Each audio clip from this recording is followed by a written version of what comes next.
the first step and reach out for tomorrow. We live so Time for an unpleasant blind guy, Conservative Byte. When we return to our planet, the High Court may well sentence you to torture. From the 1959 movie Teenagers from Outer Space. Some politicians, particularly those who seem to only work for themselves, never can seem to let go of some issues. One of those is failed 2008 presidential candidate and longtime Arizona Senator John McCain. While I respect Senator McCain's service in Vietnam, he has ridden that service into Congress and since then gone astray from his principles in the name of cooperation and, let's be real, to curry favor with progressives and keep his job in the United States Senate. Here's Senator McCain at the Halifax International Security Forum on Saturday, November the 19th, 2016, as posted on YouTube from Lone Wolf Sager with the title, John McCain to Donald Trump. We will not waterboard and torture people.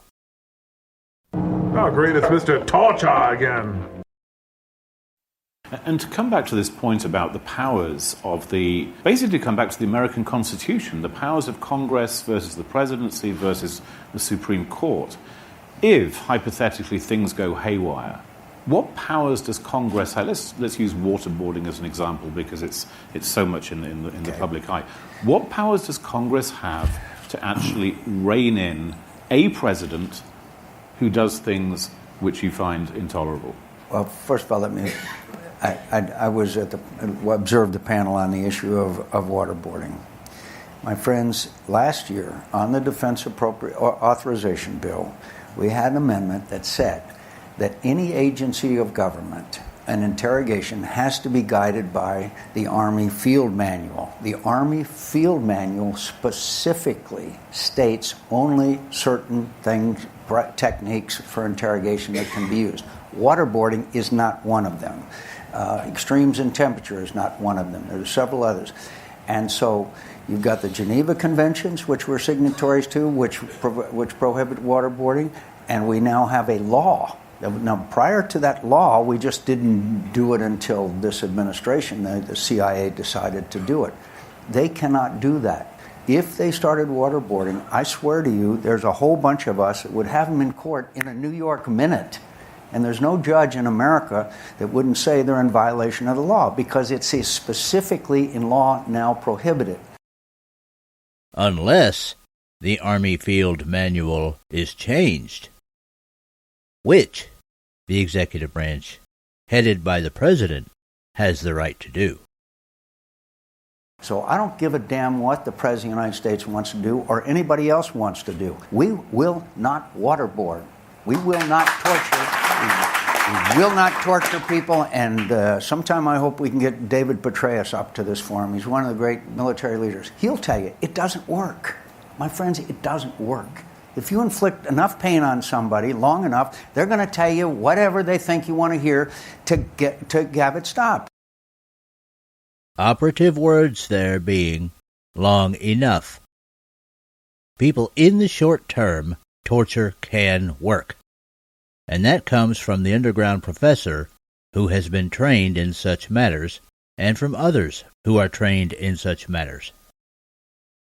There's a specific case, colleague Sheikh Mohammed, who gave, under waterboarding, gave false information to those who was interrogating them and sent them on wild goose chases. Whereas there are accomplished interrogators who can gain the confidence of the suspect and gain all the information that they could possibly want.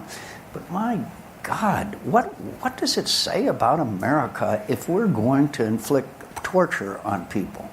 It makes it hard for us to make the argument about the moral superiority of our government and our way of life.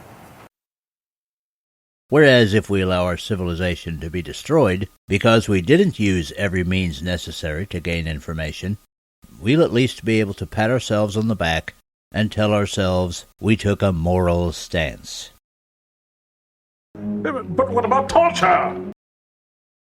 People, when you have a radical, fundamentalist ideology such as Islam, whose followers are prepared to do anything and everything to achieve a world caliphate, you're in a fight for civilization.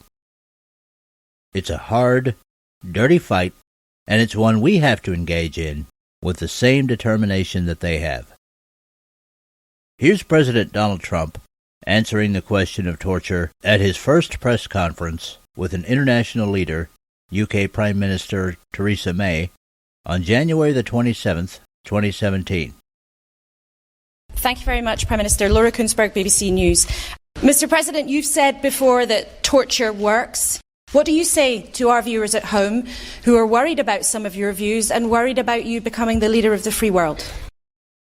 We have a great general who has just been appointed Secretary of Defense, General James Mattis, and he has stated publicly that he does not necessarily believe in torture or waterboarding, or however you want to define it. Enhanced interrogation, I guess, would be a word that a lot of people would like to use. I don't necessarily agree, but I would tell you that he will override because I'm giving him that power. He's an expert. He's highly respected. He's the general's general. Got through the Senate very, very quickly, which in this country is not easy, I will tell you. And so I'm going to rely on him. I happen to feel that it does work. I've been open about that for a long period of time. But I am going with our leaders. And we're going to win with or without. But I do disagree. I will tell you one thing. I'll be representing the American people very strongly. Thank you. People are political leaders, and would-be political leaders have a choice. I, for one, am for using every technique that we can, because I am not prepared to trade one American asset, one American friend, one American city, one American town, or one American life for a false and cheap feeling of moral self-satisfaction so that we can say that we don't do what they do. It's the difference between determined leadership and riding a political hobby horse all the way to the donation checks.